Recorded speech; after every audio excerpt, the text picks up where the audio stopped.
kali ini kami akan membahas materi tentang laporan bisnis singkat dan laporan formal. Baik, sebelumnya saya akan menjelaskan tentang pengertian laporan bisnis. Laporan bisnis adalah dokumen tertulis yang berisi informasi, analisis, serta rekomendasi mengenai suatu kegiatan atau masalah dalam dunia bisnis. Laporan ini dibuat untuk membantu pengambilan keputusan oleh pihak manajemen atau pihak terkait lainnya.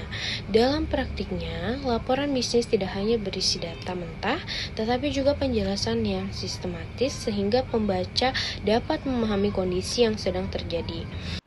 Yang kedua, tujuan laporan bisnis. Tujuan utama dari laporan bisnis adalah menyampaikan informasi secara jelas dan terstruktur. Selain itu, laporan bisnis juga bertujuan untuk yang pertama memberikan gambaran kondisi atau perusahaan atau kegiatan usaha. Yang kedua, menjadi dasar pengambilan keputusan. Yang ketiga, menyampaikan hasil penelitian atau evaluasi. Yang ketiga, karakteristik laporan yang baik. Laporan bisnis yang baik memiliki beberapa ciri penting. Yang pertama, bersifat objektif, artinya berdasarkan fakta dan data, bukan opini pribadi. Yang kedua, disusun secara sistematis agar mudah dipahami. Yang ketiga, menggunakan bahasa yang jelas, formal, dan tidak bertele-tele. Selain itu, laporan juga harus akurat dan relevan dengan tujuan yang ingin dicapai. Secara umum, laporan bisnis ini terbagi menjadi dua, yaitu laporan informasional dan laporan analitis.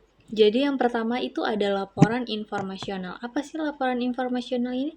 Laporan ini hanya menyajikan data dan fakta tanpa memberikan analisis ataupun saran. Contohnya adalah laporan penjualan bulanan.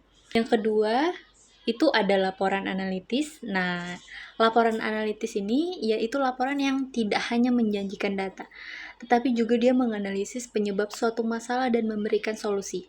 Jadi, jenis laporan itu biasanya digunakan oleh manajemen dalam mengambil keputusan.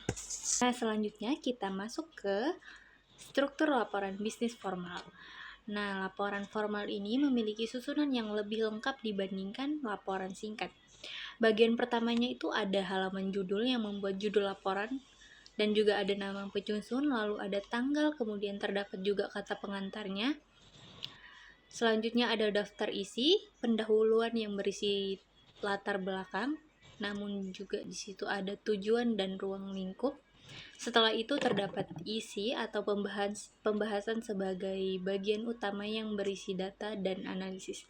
Lalu terakhir ada penutup.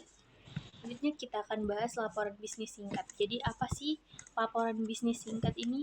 Nah, berbeda dengan laporan formal, laporan bisnis singkat ini dibuat untuk kebutuhan yang lebih cepat atau yang lebih sederhana.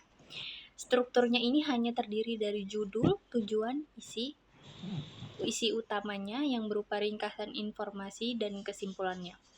Jadi karena bentuknya lebih praktis, laporan itu sering digunakan dalam komunikasi internal perusahaan, misalnya untuk laporan hasil